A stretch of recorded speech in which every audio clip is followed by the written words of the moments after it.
La musica non nasce dal silenzio, nasce da chi riesce a sentirlo. Questo è Wolfgang Amadeus Mozart, il genio che ha trasformato il suono in eternità.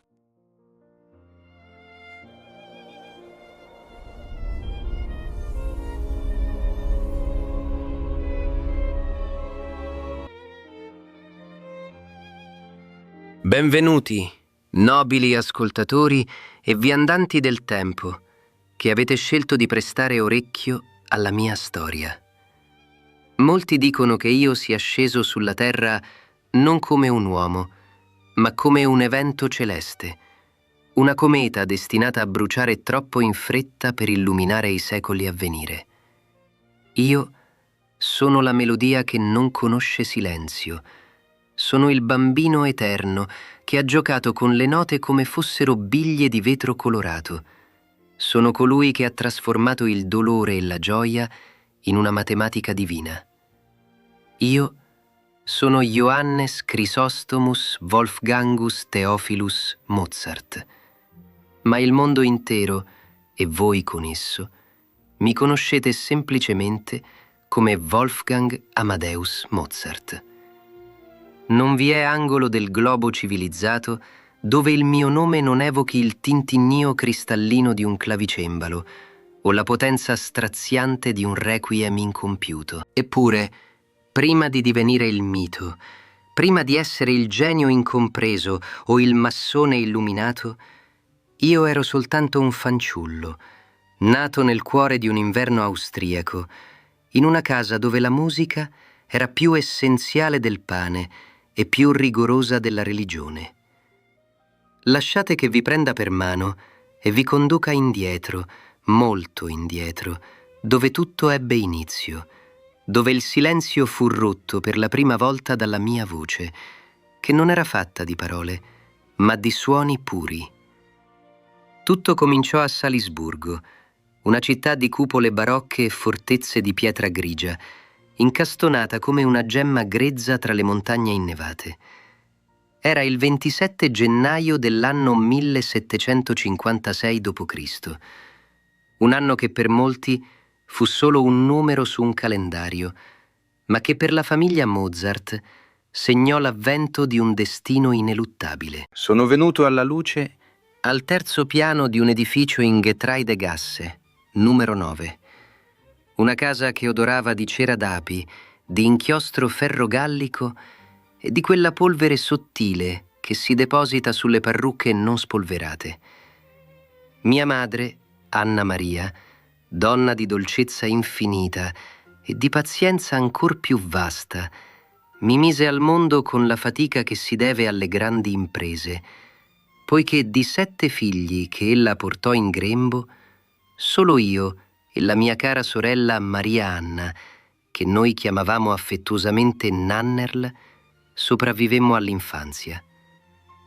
La morte aleggiava nelle culle di quell'epoca come una governante severa, ma io, piccolo e gracile, con le orecchie troppo sensibili e gli occhi grandi spalancati sul mondo, decisi di restare. O forse fu la musica a ordinarmi di non partire.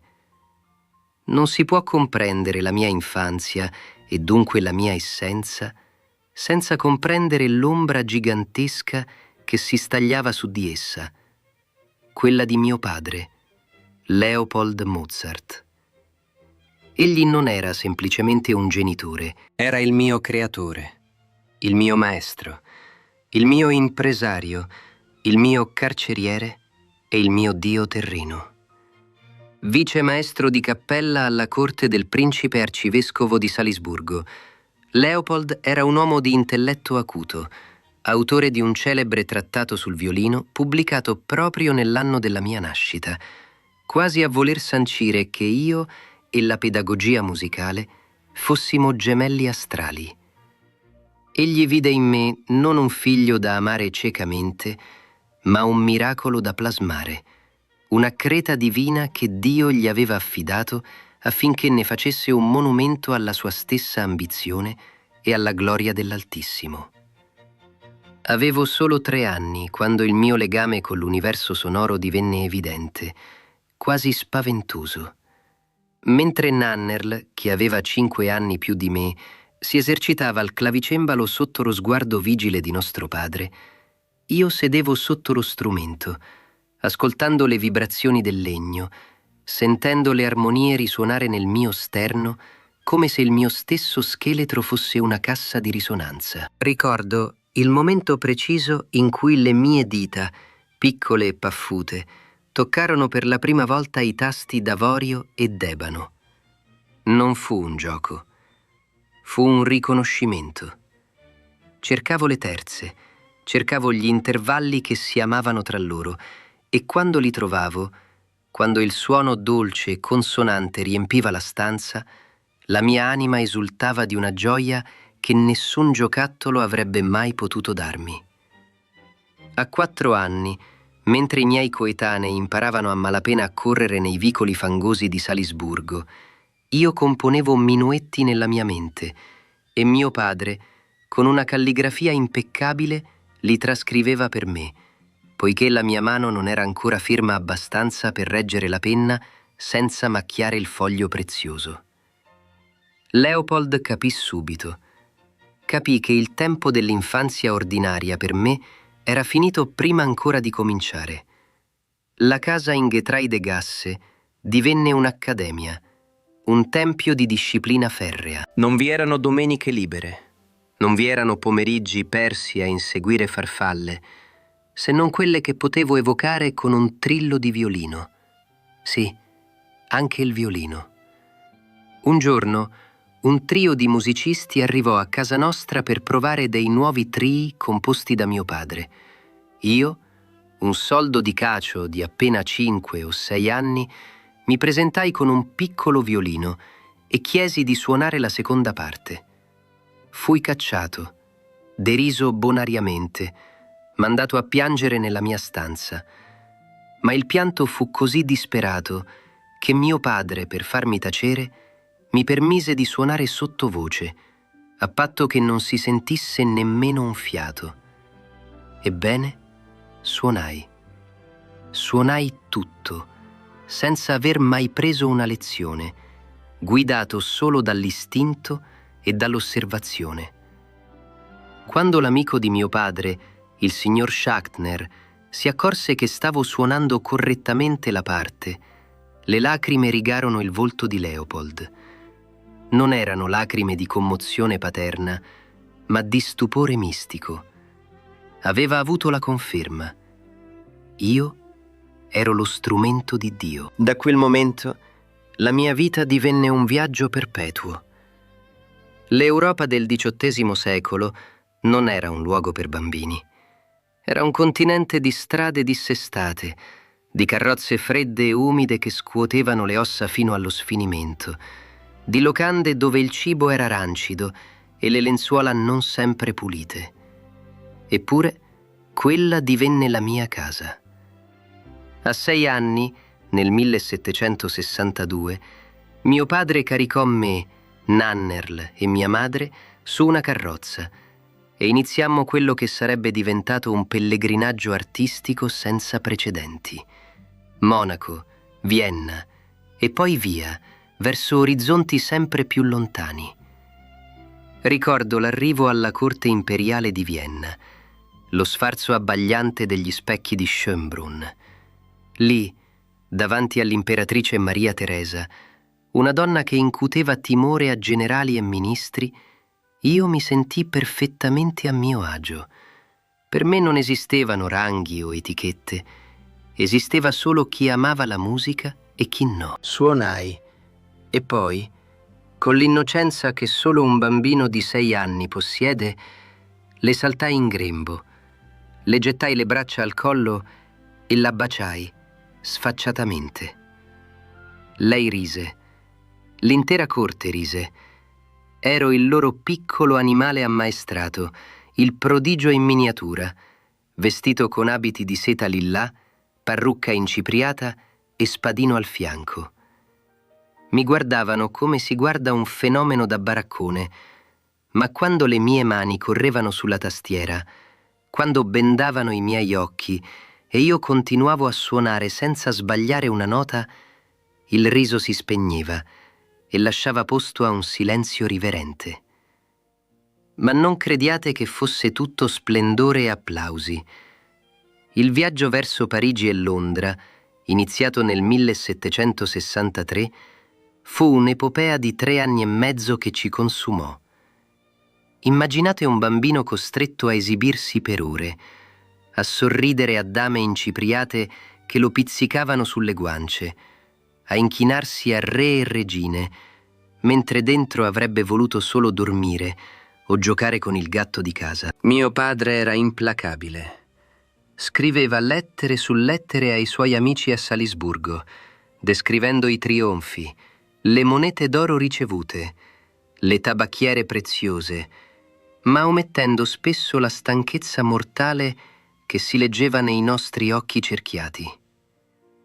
A Londra incontrai Johann Christian Bach, il figlio del grande Sebastian. Fu un incontro che cambiò la mia concezione della musica. Mi prese sulle ginocchia al clavicembalo e suonammo insieme, una battuta lui, una battuta io, intrecciando le nostre idee fino a creare un tessuto sonoro unico. Lì capii che la musica non era solo esibizione, ma conversazione, un linguaggio universale più potente del tedesco, dell'italiano o del francese. Ma il prezzo da pagare era alto. La malattia era una compagna di viaggio fedele quanto il mio talento. All'Aia, nel 1765, la morte bussò nuovamente alla nostra porta. Nannerl si ammalò gravemente di tifo. Ricevette persino l'estrema unzione. Appena lei iniziò a riprendersi, fui io a cadere nel delirio. Per settimane giacqui in un letto straniero, ridotto a uno scheletro, incapace di parlare, la mente persa in incubi febbricitanti, dove le note diventavano demoni. Eppure, anche in quello stato, la musica non mi abbandonava. Appena la febbre calò, chiesi carta e inchiostro. Non potevo camminare, ma potevo comporre. La mia prima sinfonia nacque in quel periodo, frutto di un'urgenza espressiva che non conosceva ostacoli fisici. Tornammo a Salisburgo nel 1766, non più come bambini, ma come piccoli adulti, veterani di un mondo che ci aveva usannato e sfruttato. Avevo visto le nebbie del Tamale e il sole di Napoli. Avevo respirato l'aria viziata delle corti più potenti della terra. Ma Salisburgo mi appariva ora piccola, provinciale, soffocante. L'arcivescovo non comprendeva che il bambino prodigio stava diventando un compositore maturo. Per loro ero un servitore in livrea, un impiegato del suono, ma io sentivo dentro di me un vulcano pronto a eruttare. La mia adolescenza fu un continuo braccio di ferro tra il dovere filiale e la consapevolezza del mio genio. Mio padre voleva che io fossi al sicuro, stipendiato, rispettato, ma sempre sotto la sua ala protettrice. Io volevo l'opera, volevo il teatro, volevo l'Italia. E in Italia andammo, io e mio padre, per 3 volte. Lì, nella terra del bel canto, affinai la mia arte, imparai a far cantare gli strumenti come fossero voci umane. A Bologna sostenni l'esame per l'Accademia Filarmonica in 1 ora, laddove altri impiegavano un giorno intero. Il padre Martini mi guardò e vide ciò che tutti vedevano, un mistero. A Roma ascoltai il Miserere di Allegri nella Cappella Sistina, un brano che era vietato trascrivere pena la scomunica. Lo ascoltai una volta sola. Tornai in locanda e lo scrissi a memoria, nota per nota, voce per voce. Non fu un atto di ribellione, ma di necessità. Non potevo permettere che tanta bellezza rimanesse prigioniera delle mura vaticane. La bellezza appartiene a chi ha orecchie per sentirla e cuore per custodirla. Ogni passo della mia giovinezza, ogni chilometro percorso su quelle strade polverose, ogni nota scritta a lume di candela, mentre il resto del mondo dormiva, tutto convergeva verso un unico punto. Non ero più il piccolo Wolfgang, il miracolo di Salisburgo. Stavo diventando Mozart. Sentivo crescere in me opere che avrebbero sfidato le convenzioni, come l'Idomeneo, che ruppi gli argini della tradizione seria, o le sinfonie, che non erano più semplici intrattenimenti, ma discorsi filosofici in musica. Ma con la crescita venne la solitudine, la consapevolezza che nessuno, nemmeno mio padre, nemmeno la mia amata sorella, poteva seguirmi dove la mia mente andava. Ero solo lassù, nell'iperuranio dei suoni, a dialogare direttamente con l'infinito. E mentre scrivo queste memorie, mentre rievoco il profumo della cipria e il freddo delle carrozze, sento ancora quel brivido lungo la schiena, quella scossa elettrica che provai la prima volta che posai le mani su una tastiera. Non è mai andata via. È la mia benedizione e la mia condanna. Io sono la musica e la musica non dorme mai. Vi racconterò di come un ragazzo di provincia divenne l'architetto del suono assoluto, sfidando imperatori e povertà, ridendo in faccia al destino con una risata acuta e un po' folle, mentre la penna correva veloce sul foglio, cercando disperatamente di catturare l'eternità prima che la candela si spegnesse per sempre. Era quella stessa fiamma che mi consumava sin da quando, bambino di appena 3 anni, cercavo intervalli di terze al clavicembalo e piangevo di gioia quando il suono risuonava puro, perfetto, come una risata divina intrappolata nel legno. Quella candela non si è mai spenta, nemmeno quando il vento gelido delle strade d'Europa soffiava attraverso le fessure delle carrozze in cui ho trascorso più tempo che nel mio stesso letto. Pensateci, non avevo nemmeno 6 anni quando mio padre Leopold, uomo severo ma devoto al mio talento come un sacerdote al suo altare, mi trascinò via da Salisburgo per esibirmi come un animale ammaestrato, una scimmietta prodigio, davanti alle corti di Monaco e Vienna. Ricordo ancora il profumo incipriato dell'imperatrice Maria Teresa nell'anno 1762, quando le saltai in grembo e la baciai come se fosse una zia qualunque, ignorando che quel gesto avrebbe fatto tremare di orrore ogni cortigiano presente. Per me non esistevano corone o scettri, esisteva solo l'armonia. Eppure, quella vita nomade, quel continuo viaggiare per 3 anni, 7 anni, 10 anni, non era libertà. Era una gabbia dorata su ruote. Scrivevo sonate a Parigi, sinfonie a Londra, opere in Italia, assorbendo ogni stile, ogni sfumatura, come una spugna assetata gettata nell'oceano, ma il mio spirito iniziava a scalciare. Crescere, per un bambino prodigio, è il peccato capitale. Il mondo ti vuole piccolo, grazioso, un fenomeno da baraccone che suona bendato.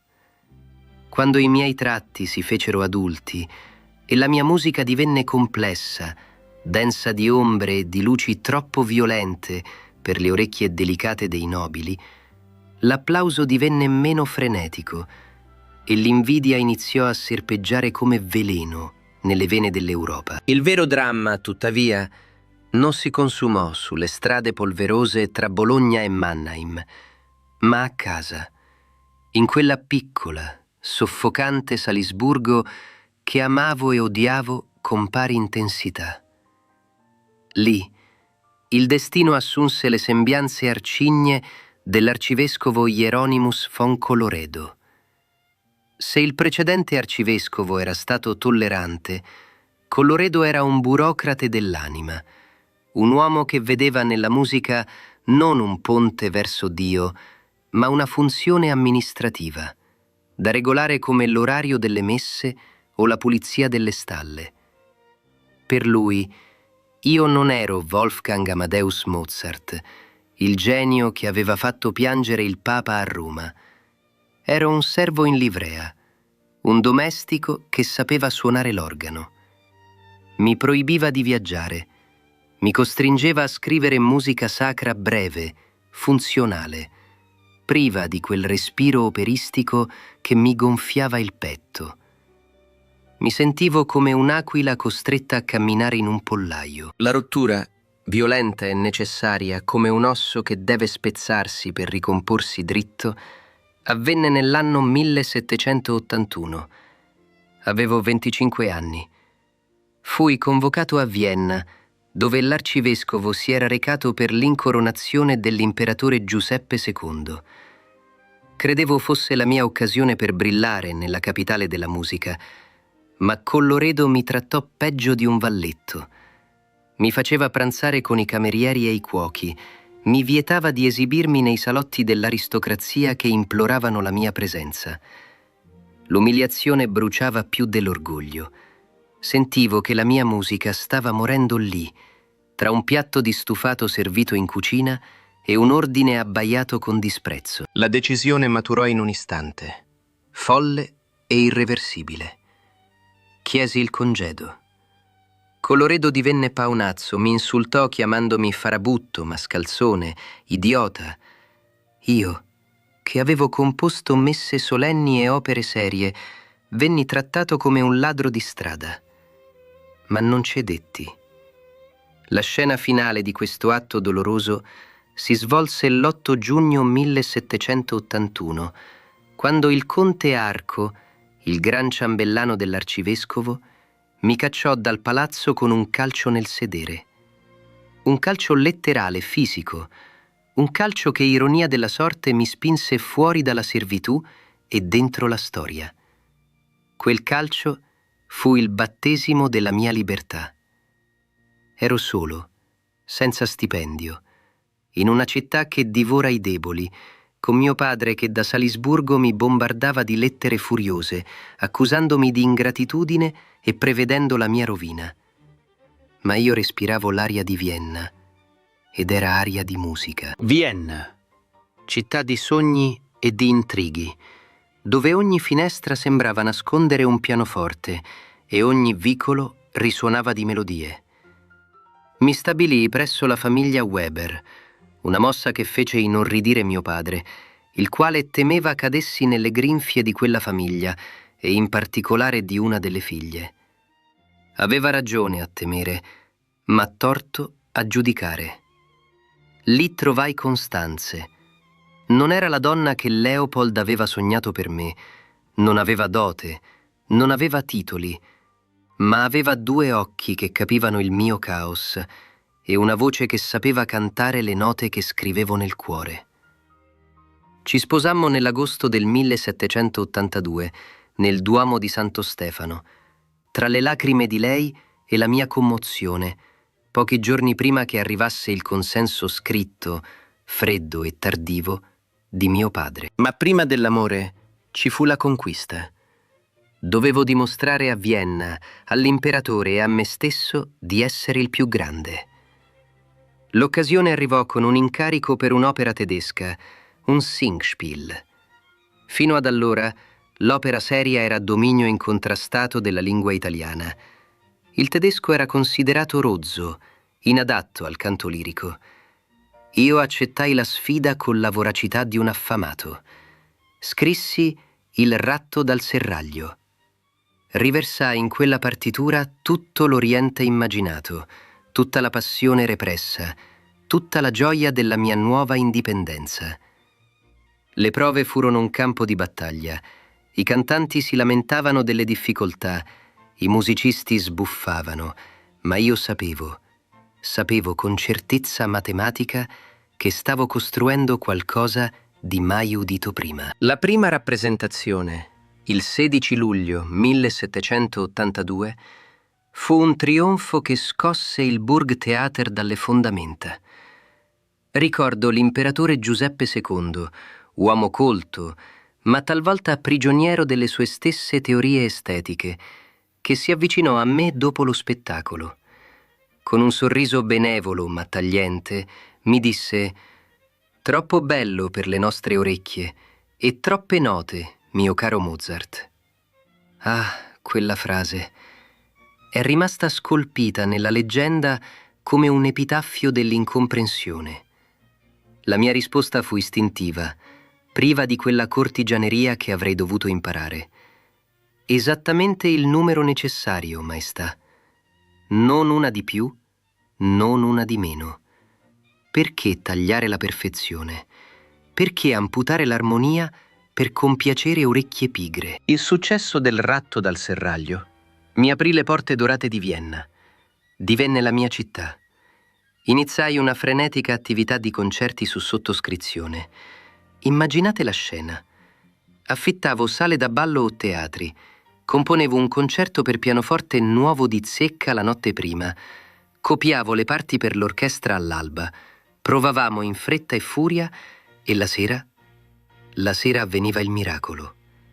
Mi sedevo al fortepiano e l'orchestra diventava un'estensione delle mie dita. I miei concerti per pianoforte di quegli anni, il numero 17, il 19, il 20, il 21, non erano solo musica.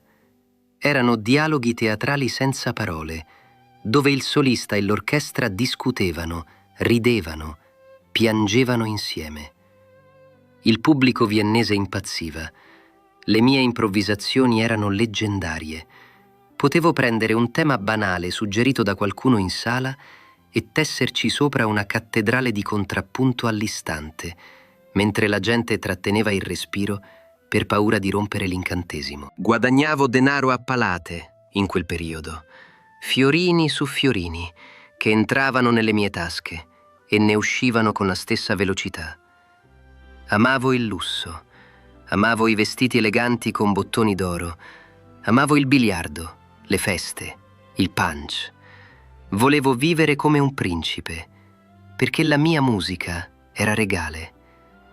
Acquistai un fortepiano Walter, lo strumento migliore che si potesse desiderare, e lo feci portare nel mio appartamento in via Domgasse numero 5. Lì, in quelle stanze ampie e luminose, con Costanze che spesso non stava bene e i creditori che iniziavano a bussare timidamente alla porta, composi alcune delle pagine più sublimi della storia umana. Non ero solo un compositore, ero un virtuoso. La competizione era feroce. Ricordo la sfida con Muzio Clementi, organizzata dall'imperatore alla vigilia di Natale del 1781. Clementi era un tecnico formidabile. Le sue terze erano macchine da guerra, la sua precisione meccanica. Ma io misi l'anima sui tasti. L'imperatore dichiarò la parità, ma sapeva, tutti sapevano, che mentre Clementi suonava il pianoforte, io ero il pianoforte. C'era una differenza sostanziale tra l'arte e il mestiere, e quella differenza ero io. In quegli anni d'oro, tra il 1782 e il 1785, mi sentivo invincibile. Le mie giornate erano un turbine, lezioni al mattino per le figlie dei nobili che pagavano profumatamente, pranzi luculliani, pomeriggi di composizione febbrile dove la penna non riusciva a stare al passo con le idee che esplodevano nella mia testa, e serate di concerti o opera. Dormivo 4 o 5 ore a notte, eppure l'energia non mancava mai. Era l'elettricità di cui vi parlavo, quella forza misteriosa che mi teneva in vita. Scrissi i 6 quartetti dedicati a Haydn, il mio caro papà Haydn, l'unico uomo che capisse veramente la mia lingua. Quando li ascoltò, si voltò verso mio padre Leopold, che era venuto a visitarmi a Vienna, e gli disse: «Vi dico davanti a Dio e da uomo onesto che vostro figlio è il più grande compositore che io conosca di persona e di nome. Quelle parole furono l'unica vera benedizione che mio padre ricevette, l'unica giustificazione per aver sacrificato la mia infanzia sull'altare della sua ambizione. Ero all'apice. Vienna era ai miei piedi. Ma la popolarità è una donna volubile, più volubile della mia amata Constanze nei suoi giorni peggiori. Il gusto del pubblico è un pendolo e io, nella mia arroganza di genio, non vedevo che il pendolo stava per iniziare la sua discesa. Non mi curavo delle alleanze politiche, ignoravo le manovre di corte, ridevo delle rigidità dei musicisti italiani come Salieri, che pur essendo un collega stimabile, rappresentava quel vecchio mondo che io stavo scardinando nota dopo nota. Ero troppo occupato a guardare le stelle per accorgermi del fango che iniziava ad accumularsi sulle mie scarpe di seta. La mia musica stava diventando sempre più profonda, più scura, più complessa. Stavo chiedendo al mio pubblico non solo di ascoltare, ma di sentire, di soffrire con me. E Vienna, la frivola Vienna che voleva solo essere intrattenuta mentre mangiava dolci alla panna, iniziò a mostrare i primi segni di insofferenza. Ma di questo, e delle ombre che si allungavano verso il mio requiem, non avevo ancora sentore, mentre dirigevo le mie sinfonie con il sorriso di chi possiede l'eternità. Eppure, l'eternità ha un prezzo che la carne deve pagare, un conto salato che il destino presenta sempre quando meno te lo aspetti.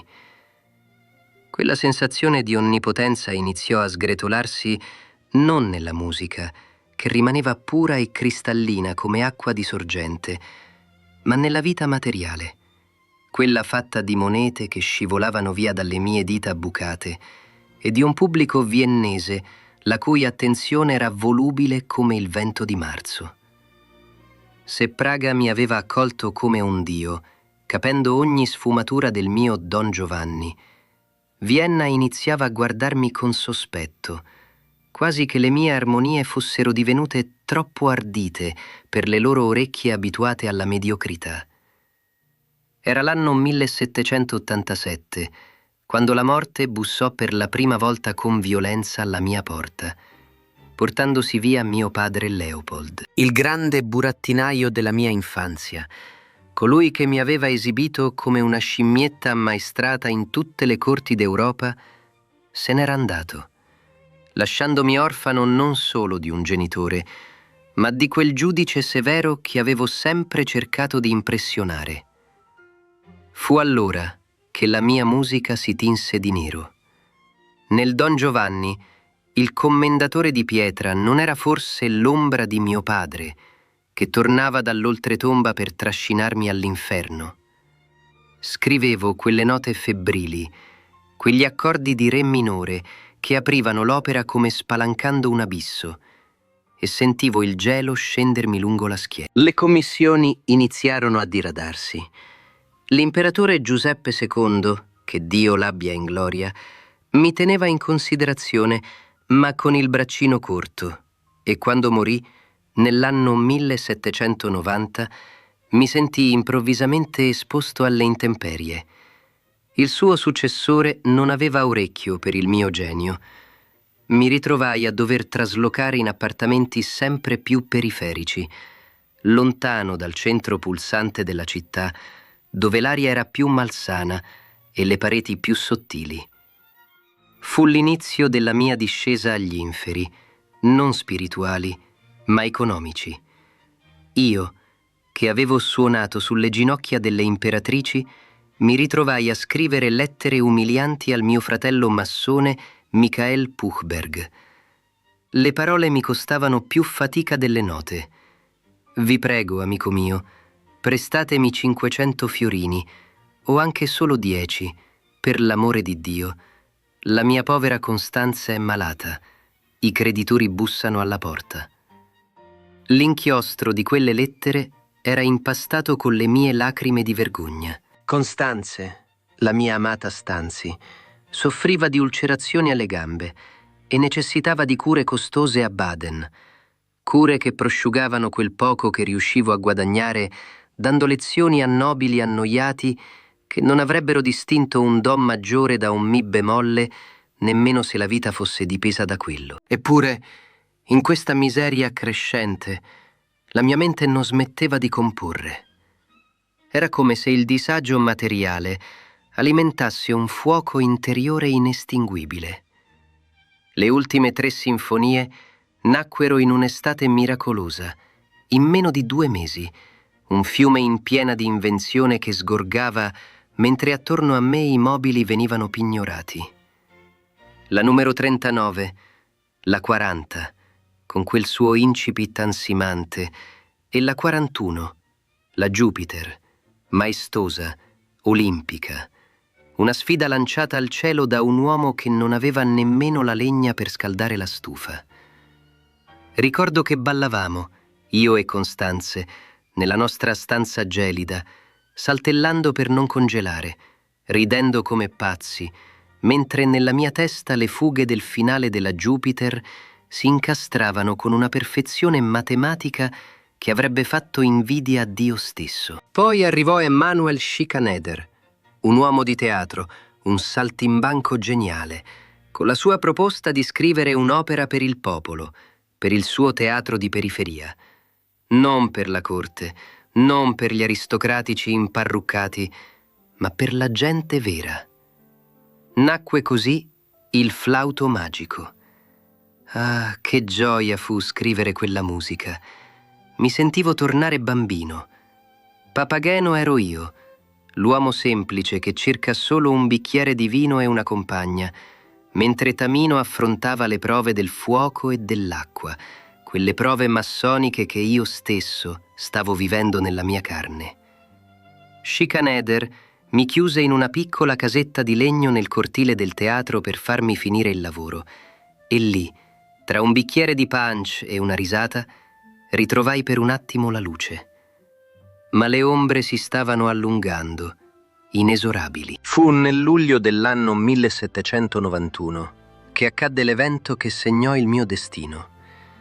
Ero seduto al mio tavolo, esausto, quando sentii bussare alla porta. Andai ad aprire e mi trovai di fronte una figura alta, magra, avvolta in un mantello grigio, con un'espressione solenne che non prometteva nulla di buono. Non si presentò, non disse il suo nome. Mi porse una lettera anonima, sigillata con cera lacca nera. Era la commissione per una messa da requiem. Il committente voleva restare segreto, ma pagava bene e in anticipo.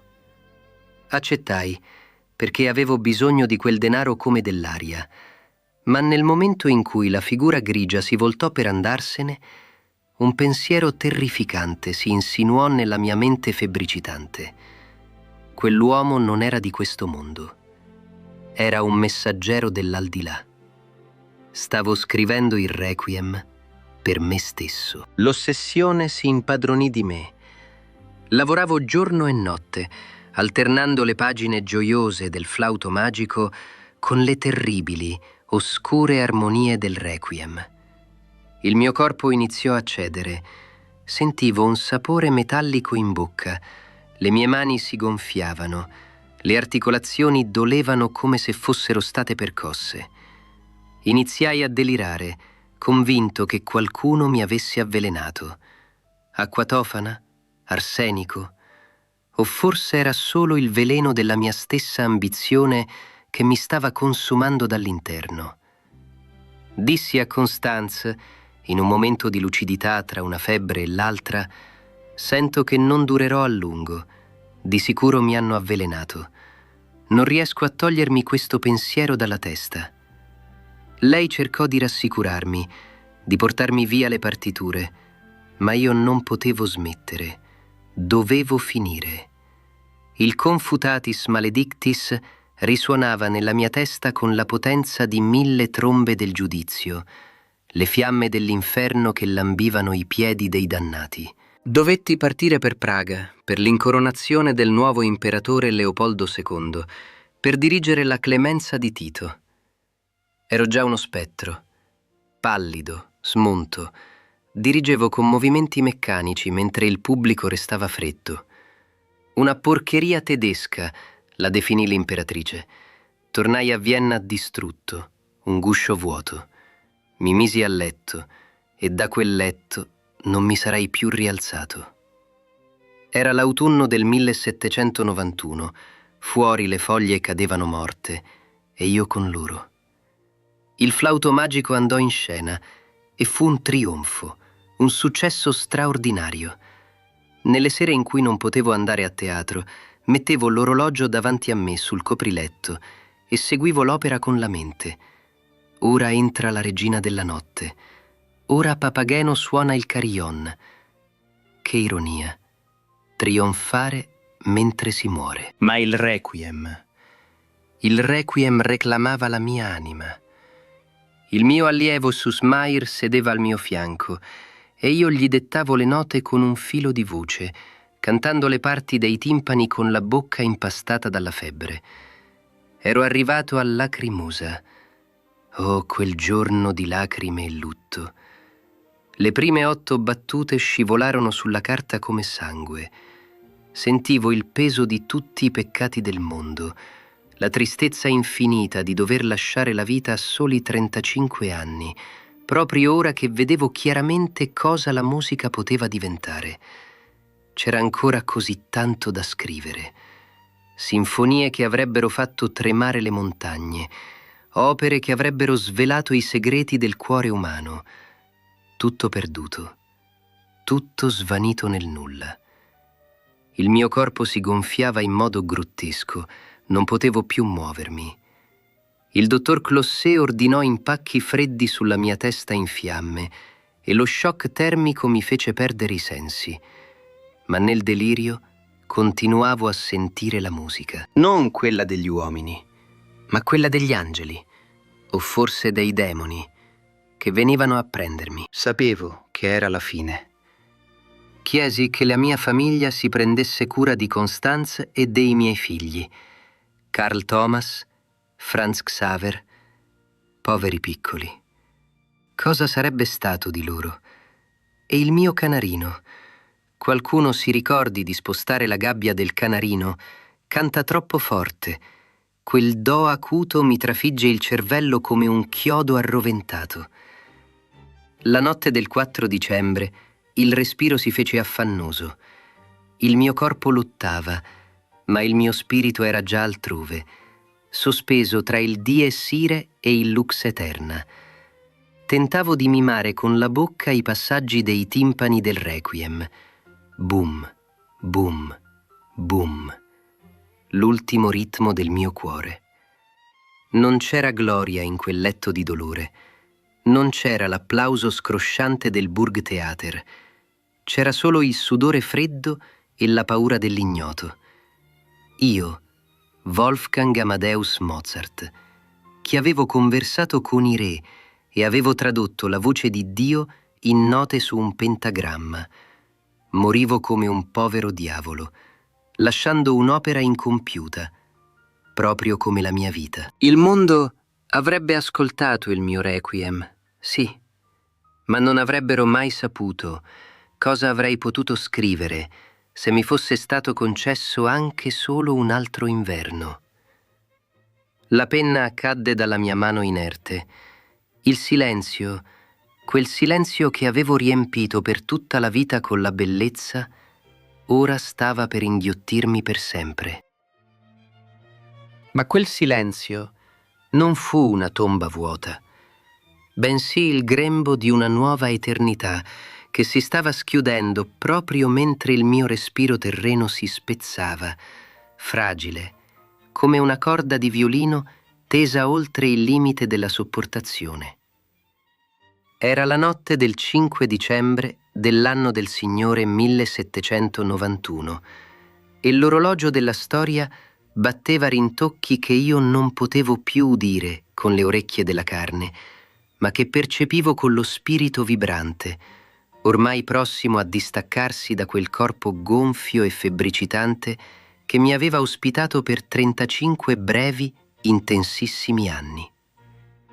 La mia corsa contro il tempo era perduta, eppure, in quella sconfitta apparente, si celava la vittoria più grande, quella che non necessita di applausi nei teatri di Vienna o di Praga, ma che risuona nell'animo umano per i secoli a venire. Mentre il gelo della morte risaliva le mie membra, il mio pensiero non andava alla gloria, né ai sovrani che avevo intrattenuto, ma a Costanze, la mia amata Stanzi, che restava lì, impietrita dal dolore, circondata dai debiti e da un futuro incerto, con 2 figli piccoli da crescere in un mondo che spesso dimentica i suoi poeti non appena smettono di cantare.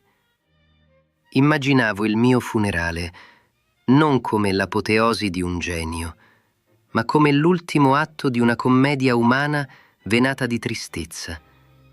Non ci sarebbe stata la folla oceanica che aveva acclamato il mio flauto magico poche settimane prima, né i dignitari di corte, con le loro parrucche incipriate e le loro onorificenze luccicanti. Il barone van Swieten, colui che si diceva mio protettore, avrebbe organizzato il tutto con la parsimonia tipica di chi deve gestire un imbarazzo finanziario, ordinando per me un funerale di 3ª classe, il minimo indispensabile per non gettare vergogna sulla mia memoria, ma ben lontano dal fasto che forse, nella mia vanità infantile, avevo sognato. E così il mio corpo mortale fu destinato al cimitero di San Marco, fuori dalle mura della città, in una giornata che la leggenda avrebbe poi dipinto come tempestosa, carica di neve e vento, quasi che il cielo stesso piangesse la scomparsa del suo figlio prediletto, ma che in realtà fu segnata da una calma piatta, grigia e nebbiosa, specchio fedele dell'indifferenza con cui Vienna salutava colui che gli aveva donato l'anima. Nessuna croce elaborata avrebbe segnato il luogo del mio riposo. Nessuna pietra incisa con lettere d'oro. Fui calato in una fossa comune, non quella dei poveri indigenti, come spesso si narra per aggiungere pathos alla tragedia, ma una tomba semplice, ordinaria, destinata a essere riutilizzata dopo un decennio, secondo le riforme sanitarie dell'imperatore Giuseppe II. Io, che avevo scritto note capaci di sfiorare il volto di Dio, venivo restituito alla terra nuda, mescolato alle ossa di cittadini comuni, artigiani, bottegai, privo di un monumento che gridasse al mondo: qui giace Wolfgang. Ma quale monumento di marmo avrebbe mai potuto eguagliare la maestosità del requiem che lasciavo incompiuto sul mio tavolo di lavoro? Quella messa funebre, commissionata da un misterioso messaggero vestito di grigio, che la mia mente febbricitante aveva scambiato per un emissario dell'aldilà, era divenuta la mia stessa liturgia, il mio testamento sonoro, vergato con l'inchiostro del sangue e delle lacrime. Le prime battute del Kyrie, le terribili discese cromatiche del Confutatis e quel lacrimosa che si interrompeva, sospeso sull'abisso, erano la vera lapide della mia esistenza, una cattedrale di suoni costruita non sulla pietra, ma sull'aria, indistruttibile e intangibile. Fu il mio allievo Susmair, con mano tremante e riverente, a dover raccogliere quei frammenti sparsi, a dover cucire insieme i lembi della mia anima lacerata, per dare al mondo una parvenza di completezza, completando ciò che la morte mi aveva strappato dalle dita. E mentre il mio corpo si dissolveva nella terra umida di dicembre, il mio nome iniziava un viaggio inverso, risalendo dagli abissi dell'oblio per incidersi a fuoco nella memoria collettiva dell'umanità. Si diffuse presto la voce, velenosa e affascinante, che fossi stato avvelenato, che il mio rivale Antonio Salieri, consumato dall'invidia per un dono divino che a lui era stato negato, avesse versato l'acqua tofana nel mio vino. Una menzogna, certo, una drammatizzazione romantica che avrebbe ispirato poeti e drammaturghi nei secoli successivi, ma che rivelava una verità profonda. Il mondo non poteva accettare che un genio di tale portata si spegnesse per una banale malattia renale o per una febbre reumatica. Avevano bisogno del mistero, del complotto, della tragedia shakespeariana per giustificare la perdita di una luce così sfolgorante. Ma la mia vendetta, se di vendetta si può parlare per uno spirito ormai pacificato, fu la musica stessa. Mentre le mie spoglie venivano disperse e dimenticate, tanto che quando Costanze cercò la mia tomba anni dopo non riuscì a trovarla, le mie opere iniziavano a conquistare ogni angolo del globo. Le nozze di Figaro continuarono a scardinare le convenzioni sociali con la loro risata sovversiva. Il Don Giovanni seguitò a trascinare gli ascoltatori negli inferi della passione e della morale. La sinfonia Jupiter dispiegò il suo contrappunto divino come un meccanismo celeste perfetto, dimostrando che la gioia e l'intelletto possono danzare insieme in perfetta armonia. Io, il piccolo salisburghese che aveva viaggiato per le corti d'Europa, esibendosi come una scimmietta ammaestrata, privato di un'infanzia normale, costretto a essere adulto prima del tempo, avevo infine trovato la mia libertà. Non ero più il servitore dell'arcivescovo Colloredo. Non ero più il suddito che doveva inchinarsi per ottenere una pensione. Ero divenuto pura essenza, un'onda sonora che attraversa il tempo e lo spazio senza chiedere permesso. Ho visto, dagli spalti dell'eternità, il XIX secolo riscoprire la mia opera. Ho visto i romantici vedermi come un angelo prestato alla terra. Ho sentito le mie melodie risuonare nelle sale da concerto di città che non avevo mai visitato, da New York a Tokyo, portando conforto, gioia e quella strana malinconia che è il sigillo della vera bellezza. La mia musica è divenuta il linguaggio universale, capace di parlare al bambino come al filosofo, di consolare la vedova e di ispirare l'innamorato. Ogni volta che un pianista poggia le mani sulla tastiera per suonare la sonata in La maggiore, ogni volta che un soprano intona l'aria della Regina della Notte, toccando vette impossibili, io sono lì. Io sono vivo, non nella polvere di Vienna, ma nell'aria che vibra, nel respiro trattenuto del pubblico, nella lacrima che scende silenziosa sulla guancia di chi ascolta l'adagio del concerto per clarinetto e sente per un istante che la vita ha un senso, che il dolore può essere trasfigurato in qualcosa di sublime. Ho lasciato questo mondo povero di denari, lasciando alla mia famiglia solo debiti e carte scarabocchiate, ma ho lasciato all'umanità un tesoro che nessuna banca potrà mai quantificare, una ricchezza che non si svaluta, che non teme le guerre o le carestie.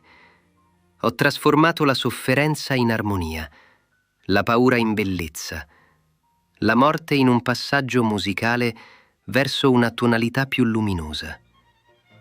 La mia vita terrena fu un rondò capriccioso, pieno di ripetizioni, di variazioni, di momenti di estasi e di cadute rovinose, ma la coda, quella conclusione che temevo fosse tronca, si è rivelata essere una corona infinita, un accordo che non smette mai di risuonare. E ora, mentre vi parlo attraverso il velo che separa i vivi dai morti, non provo rimpianto per quell'inverno negato, per le opere che non ho scritto, per la vecchiaia che non ho conosciuto, perché ho capito che la mia missione era bruciare in fretta, consumarmi per illuminare, essere una cometa che attraversa il firmamento lasciando una scia indelebile, piuttosto che una stella fissa che brilla pallida per millenni.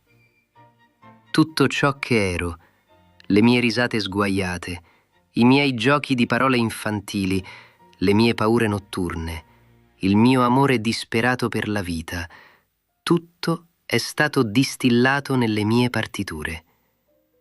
Chi cerca Wolfgang non lo cerchi in un cimitero perduto di Vienna, dove l'erba ha coperto ogni traccia e dove le stagioni hanno cancellato ogni memoria fisica.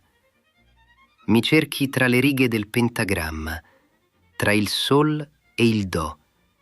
Mi cerchi nel ritmo incalzante di un finale d'opera o nel sussurro di un quartetto d'archi. Lì mi troverete sempre, giovane, vivace, pronto a scherzare e a piangere con voi, eterno compagno delle vostre solitudini e delle vostre gioie. La penna è caduta, sì, ma la musica, quella musica che udivo nella mia testa come un dettato divino, non si è mai fermata. Essa continua a girare come i pianeti, obbedendo a leggi che mescolano la matematica di Dio con il battito del cuore umano. Sono andato via nel mezzo della notte, in un'ora buia e fredda, ma ho lasciato accesa una luce che nessuno potrà mai spegnere. Una luce fatta di suoni, che vi ricorda ogni giorno che siamo fatti della stessa sostanza dei sogni e che, anche quando tutto sembra perduto, anche quando il silenzio pare inghiottirci, c'è sempre una melodia nascosta che attende solo di essere ascoltata. Questo è il mio lascito, questo è il vero requiem, non una preghiera per i morti, ma un inno per i vivi, affinché non dimentichino mai la bellezza di cui sono capaci. E ora, mentre il sipario cala definitivamente sulla mia voce narrante, mentre le luci della ribalta si spengono per l'ultima volta su questo palcoscenico di parole, vi lascio con l'eco delle mie note, sperando che possano essere per voi ciò che sono state per me, l'unica, vera consolazione. La storia si chiude qui, ma il sussurro della storia continua, instancabile, a cercare nuove voci, nuovi protagonisti, nuove anime da riportare alla luce per un breve istante di verità. Ascoltate il vento, ascoltate il silenzio, perché è lì che le storie attendono. Ditemi, voi che siete rimasti ad ascoltare fino all'ultima parola, voi che avete avuto la pazienza di seguire il volo di questa farfalla chiamata Mozart, quale altra anima inquieta desiderate che emerga dalle nebbie del passato per raccontarvi la sua verità? Quale altro cuore, che ha smesso di battere secoli fa, volete sentire pulsare ancora una volta nelle vostre orecchie? Il libro del tempo è infinito e le sue pagine sono fitte di nomi che attendono solo di essere pronunciati.